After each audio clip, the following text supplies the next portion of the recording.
Olá, hoje nós vamos estudar os capítulos 13 a 15 do livro de Ezequiel, versículos 1 a 3 do capítulo 13. Os falsos profetas proliferavam em Judá e também foram levados para o cativeiro. Aqui Deus orienta Ezequiel para que indicie esses falsos profetas por falsas esperanças de paz. De modo nenhum, essas pessoas eram profetas de Deus. A origem de sua mensagem era o seu próprio entendimento e vontade. Versículo 4. Não só os falsos profetas eram tão astutos como as raposas, mas como as raposas que encontram morada entre as ruínas das cidades, esses profetas encontravam proveito nas ruínas de sua terra. Versículo 5. O enfoque recai sobre a conduta dos profetas falsos. O verdadeiro profeta se identificava de tal maneira com o povo de Deus que se expunha a riscos em favor desse povo. Quando uma muralha era arrombada por um exército atacante, a tarefa de maior perigo era a tarefa de consertar a brecha. Em tais pontos, os profetas falsos não podiam ser encontrados. Versículos 6 e 7. Os falsos profetas acreditavam em suas próprias mentiras e tentavam confirmar suas próprias profecias. Versículos 8 e 9.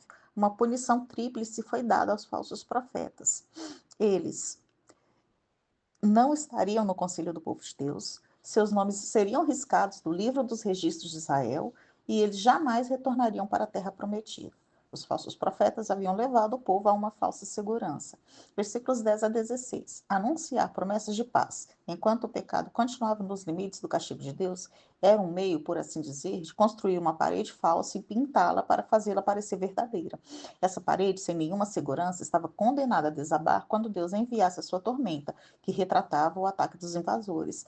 A argamassa era feita de barro e era o revestimento de paredes das casas feitas de pedras pequenas ou de tijolos de barro, para prolongar a vida da construção.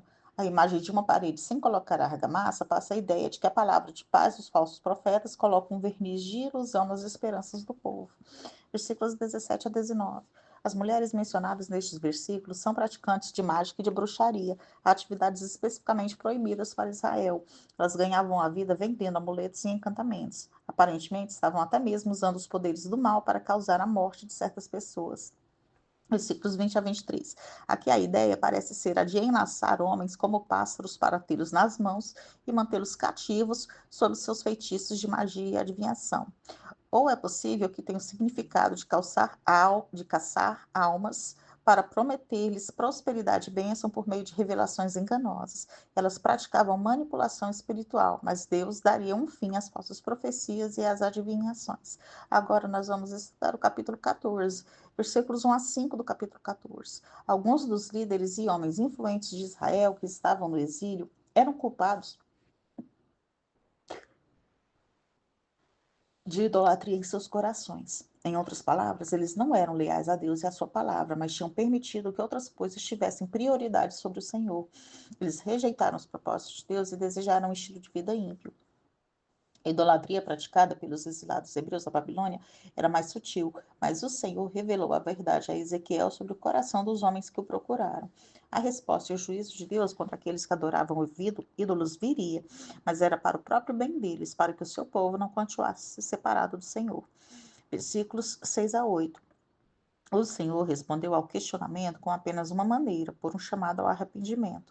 Os buscadores o haviam abandonado e se voltado para os ídolos, e assim ele deveria afastar-se deles.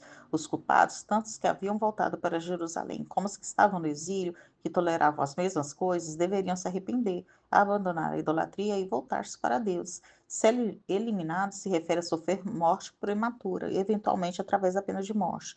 Versículos 9 a 11. Se eles continuarem se recusando a ouvir aos profetas que Deus enviou para lhes falar a verdade, o Senhor os julgaria enviando profetas mentirosos para lhes falar aquilo que desejam ouvir e não aquilo que precisam ouvir. O Senhor, por fim, abandonar o povo às suas próprias paixões corrompidas. Deus iria destruir qualquer profeta que tolerasse, apoiasse ou estimulasse os israelitas a adorar falsos deuses ou outras coisas no lugar do Deus verdadeiro. Versículos 12 a 20. 5 parágrafos claramente formados compõem essa profecia. Os primeiros quatro os primeiros quatro detalham 4 modos de julgamento divino sobre Jerusalém: fome, feras, espada e peste. O último parágrafo forneceu um resumo e mantém aberta a possibilidade de um remanescente.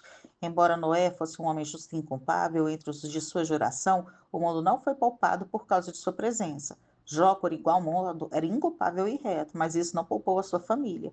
Daniel foi exilado para a Babilônia em 605 a.C. Ele teria tido tempo para estabelecer uma reputação de homem sábio e justo por ocasião do ministério de Ezequiel. Daniel era bem conhecido por sua retidão. Todos esses homens, Noé, Daniel e Jó, foram reconhecidos por seu justo procedimento no meio de gerações corrompidas e prevaleceram em situações difíceis em virtude de sua retidão. A referência de Ezequiel a esses homens assegura que a responsabilidade moral não é transferível, ela é individual. Versículos 21 a 23. Quando os exilados virem o procedimento ímpio dos sobreviventes dos perigosos juízos, serão assegurados da justiça de Deus, de que ele agiu com justiça em seu juízo. Os exilados considerarão a destruição da capital de Judá como bem merecida, que já estavam ali, repelidos por essa maldade, deverão reconhecer a justiça de Deus em ter enviado um castigo tão severo a Jerusalém. Agora nós vamos estudar o capítulo 15, versículos 1 a 3 do capítulo 15. Israel, frequentemente simbolizado por uma vinha, havia se tornado inútil, tendo falhado em fazer exatamente aquilo para o que Deus o havia separado para realizar, que era dar bons frutos. Ele não mais servia a nenhum propósito e não tinha mais utilidade.